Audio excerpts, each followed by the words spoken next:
Chapter 12, The Law of Least Effort. In his award-winning book, Guns, Germs and Steel, anthropologist and biologist Jared Diamond points out a simple fact. Different continents have different shapes. At first glance, this statement seems rather obvious and unimportant, but it turns out to have a profound impact on human behavior. The primary axis of the Americas runs from north to south. That is, the landmass of North and South America tends to be tall and thin rather than wide and fat. The same is generally true for Africa. Meanwhile, the landmass that makes up Europe, Asia, and the Middle East is the opposite. This massive stretch of land tends to be more east-west in shape. According to Diamond, this difference in shape played a significant role in the spread of agriculture over the centuries. When agriculture began to spread around the globe, farmers had an easier time expanding along east-west routes than along north-south ones. This is because locations along the same latitude generally share similar climates, amounts of sunlight and rainfall, and changes in season. These factors allowed farmers in Europe and Asia to domesticate a few crops and grow them along the entire stretch of land from France to China. The shape of human behavior. The primary axis of Europe and Asia is east-west. The primary axis of America and Africa is north-south. This leads to a wide range of climates up and down the Americas than across Europe and Asia. As a result, agriculture spread nearly twice as fast across Europe and Asia than it did elsewhere. The behavior of farmers, even across the hundreds or thousands of years, was constrained by the amount of friction in the environment. By comparison, the climate varies greatly when traveling from north to south. Just imagine how different the weather is in Florida compared to Canada. You can be the most talented farmer in the world, but it won't help you grow Florida oranges in the Canadian winter. Snow is a poor substitute for soil. In order to spread crops along north-south routes, farmers would need to find and domesticate new plants whenever the climate changed. As a result, agriculture spread 2 to 3 times faster across Asia and Europe than it did up and down the Americas. Even the span of centuries, this small difference had a very big impact. Increased food production allowed for more rapid population growth. With more people, these cultures were able to build stronger armies and were better equipped to develop new technologies. The changes started out small. A crop that spread slightly farther, a population that grew slightly faster, but compounded into substantial differences over time. The spread of agriculture provides an example of the third law of behavior change on a global scale. Conventional wisdom holds that motivation is the key to habit change. Maybe if you really wanted it, you would actually do it. But the truth is, our real motivation is to be lazy and to do what is convenient. And despite what the latest productivity bestseller will tell you, this is a smart strategy, not a dumb one. Energy is precious, and the brain is wired to conserve it whenever possible. It is human nature to follow the law of least effort, which states that when deciding between two similar options, people will naturally gravitate toward the option that requires the least amount of work. For example, expanding your farm to the east where you can grow the same crops rather than heading north where the climate is different. Out of all the possible actions we could take, the one that is realized is the one that delivers the most value for the least effort. We are motivated to do what is easy. Every action requires a certain amount of energy. The more energy required, the less likely it is to occur. If your goal is to do 100 push-ups per day, that's a lot of energy. In the beginning, when you are motivated and excited, you can muster the strength to get started. But after a few days, such a massive effort feels exhausting. Meanwhile, sticking to the habit of doing 1 push-up per day requires almost no energy to get started. And the less energy a habit requires, the more likely it is to occur. Look at any behavior that fills up much of your life and you will see that it can be performed with very low levels of motivation. Habits like scrolling on your phone, Checking email and watching television steal so much of our time because they can be performed almost without effort. They are remarkably convenient. In a sense, every habit is just an obstacle to getting what you really want. Dieting is an obstacle to getting fit. Meditation is an obstacle to feeling calm. Journaling is an obstacle to thinking clearly. You don't actually want the habit itself. What you really want is the outcome the habit delivers. The greater the obstacle, that is, the more difficult the habit. The more friction there is between you and your desired end state. This is why it is crucial to make your habits so easy that you will do them even when you don't feel like it. If you can make your good habits more convenient, you will be more likely to follow through on them. But what about all the moments when we seem to do opposite? If we are all so lazy, then how do we explain people accomplishing hard things like raising a child or starting a business or climbing Mount Everest? Certainly, you are capable of doing very hard things. The problem is that someday you feel like doing the hard work and some days you feel like giving in. On the tough days, it's crucial to have as many things working in your favor as possible so that you can overcome the challenges life naturally throws your way. The less friction you face, the easier it is for your stronger self to emerge. The idea behind make it easy is not to only do easy things. The idea is to make it as easy as possible in the moment to do things that pay off in the long run. How to achieve more with less effort? Imagine you are holding a garden hose that is bent in the middle. Some water can flow through, but not very much. If you want to increase the rate at which water passes through the hose, you have two options. The first option is to crank up the valve and force more water out. The second option is to simply remove the bend in the hose and let water flow through naturally. Trying to pump up your motivation to stick with a hard habit is like trying to force water through a bent hose. You can do it, but it requires a lot of effort and increases the tension in your life. Meanwhile, making your habit simple and easy is like removing the bend in the hose. Rather than trying to overcome the friction in your life, you reduce it. One of the most effective ways to reduce the friction associated with your habit is to practice environment design. In chapter 6, we discussed environment design as a method for making cues more obvious. But you can also optimize your environment to make actions easier. For example, when deciding where to practice a new habit, it is best to choose a place that is already along the path of your daily routine. Habits are easier to build when they fit into the flow of your life. You are more likely to go to the gym if it is on your way to work. Because stopping doesn't add much friction to your lifestyle. By comparison, if the gym is off the path of your normal commute, even by just a few blocks, now you are going out of your way to get there. Perhaps even more effective is reducing the friction within your home or office. Too often, we try to start habits in high friction environments. We try to follow a strict diet while we are out to dinner with friends. We try to write a book in a chaotic household. We try to concentrate while using a smartphone filled with distraction. It doesn't have to be this way. We can remove the points of friction that hold us back. This is precisely what electronics manufacturers in Japan began to do in the 1970s.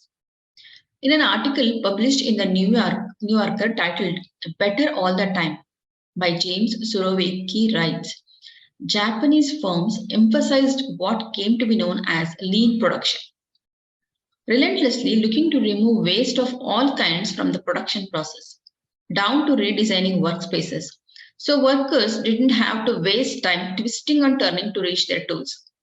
The result was that Japanese factories were more efficient and Japanese products were more reliable than American ones.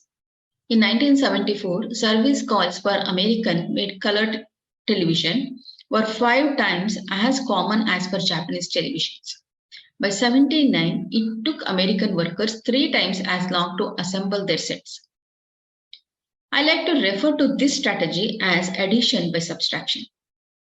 The Japanese companies looked for every point of friction in the manufacturing process and eliminated it. As they subtracted wasted effort, they added customers and revenue.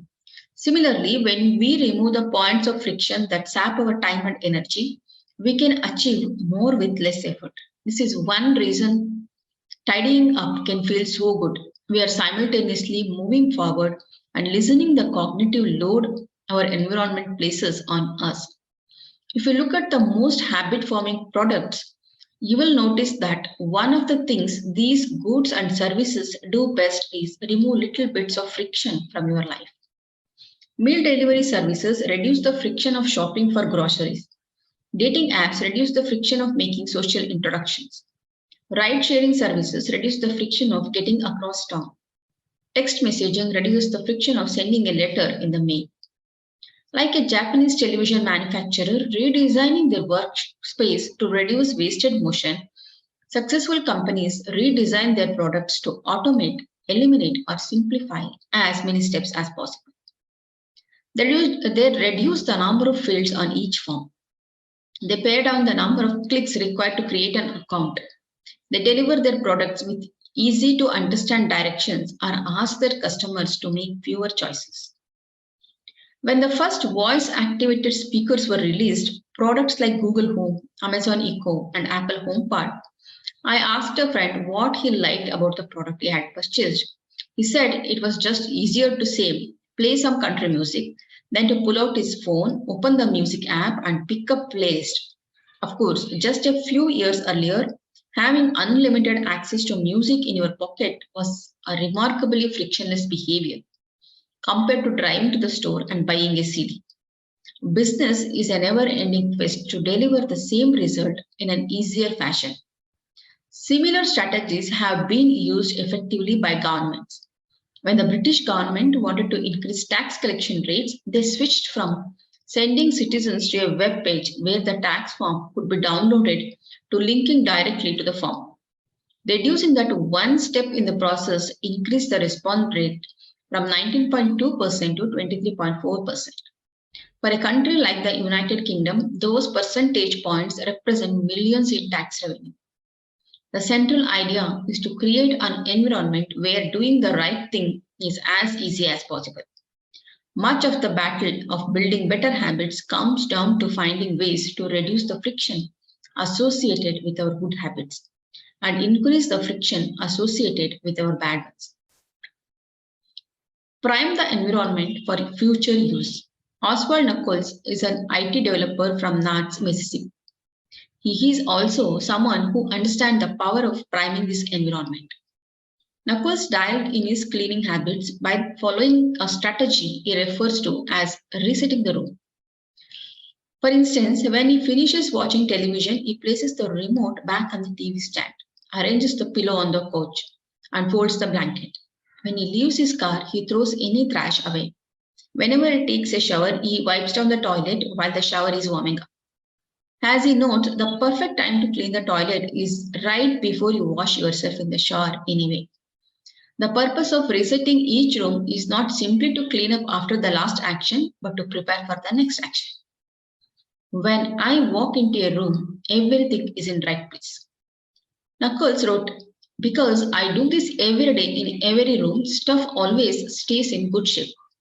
People think I work hard, but I am actually really lazy. I am just proactively lazy. It gives you so much time back. Whenever you organize a space for its intended purpose, you are priming it to make the next action easy. For instance, my wife keeps a box of greeting cards that are pre-sorted by occasion: birthday, sympathy, wedding, graduation, and more. Whenever necessary, she grabs an appropriate card and sends it off. She is incredibly good at remembering to send cards because she has reduced the friction of doing so. For years, I was the opposite. Someone would have a baby and I would think I should send a card. But then weeks would pass and by the time I remembered to pick one up at the store, it was too late. The habit wasn't easy. There are many ways to prime your environment so it's ready for immediate use. If you want to cook a healthy breakfast, place the skillet on the stove, set the cooking spray on the counter, and lay out any plates and utensils you will need the night before. When you wake up, making breakfast will be easy. Want to draw more? Put your pencils, pens, notebooks, and drawing tools on top of your desk within easy reach. Within easy reach. Want to exercise? Set out your workout clothes, shoes, gym bag, and water bottle ahead of time. Want to improve your diet? Chop up a ton of fruits and vegetables on weekends and pack them in containers, so you have easy access to healthy, ready to eat options during the week. These are simple ways to make the good habit the path of least resistance. You can also invert this principle and prime the environment to make bad behaviors difficult. If you find yourself watching too much television, for example, then unplug it after each use. Only plug it back in if you can say out loud the name of the show you want to watch. This setup creates just enough friction to prevent mindless viewing. If that doesn't do it, you can take it a step further. Unplug the television and take the batteries out of the remote after each use. So it takes an extra 10 seconds to turn it back on. And if you are really hardcore, move the television out of the living room and into a closet after each use. You can be sure you will only take it out when you really want to watch something. The greater the friction, the less likely the habit. Whenever possible, I leave my phone in a different room until lunch. When it's right next to me, I will check it all morning for no reason.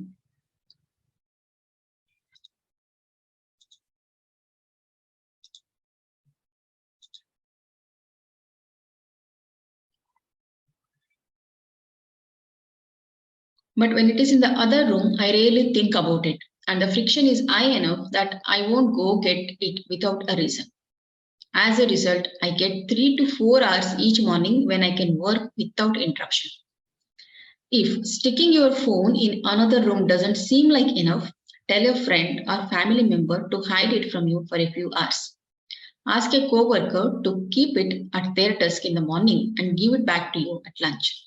It is remarkable how little friction is required to prevent unwanted behavior. When I hide beer in the back of the fridge where I can't see it, I drink less. When I delete social media apps from my phone, it can be weeks before I download them again and log in. These tricks are unlikely to curb a true addiction. But for many of us, a little bit of friction can be the difference between sticking with a good habit or sliding into a bad one. Imagine the cumulative impact of making dozens of these changes and living in an environment designed to make the good behaviors easier and the bad behaviors harder. Whether we are approaching behavior change as an individual, a parent, a coach, or a leader, we should ask ourselves the same question. How can we design a world where it is easy to do what is right? Redesign your life so the actions that matter most are also the actions that are easiest to do. Chapter summary: human behavior follows the law of least effort. We will naturally gravitate towards the option that requires the least amount of work. Create an environment where doing the right thing is as easy as possible. Reduce the friction associated with good behavior. When friction is low, habits are easy. Increase the friction associated with bad behavior. When friction is high, habits are difficult. Prime your environment to make future actions easier.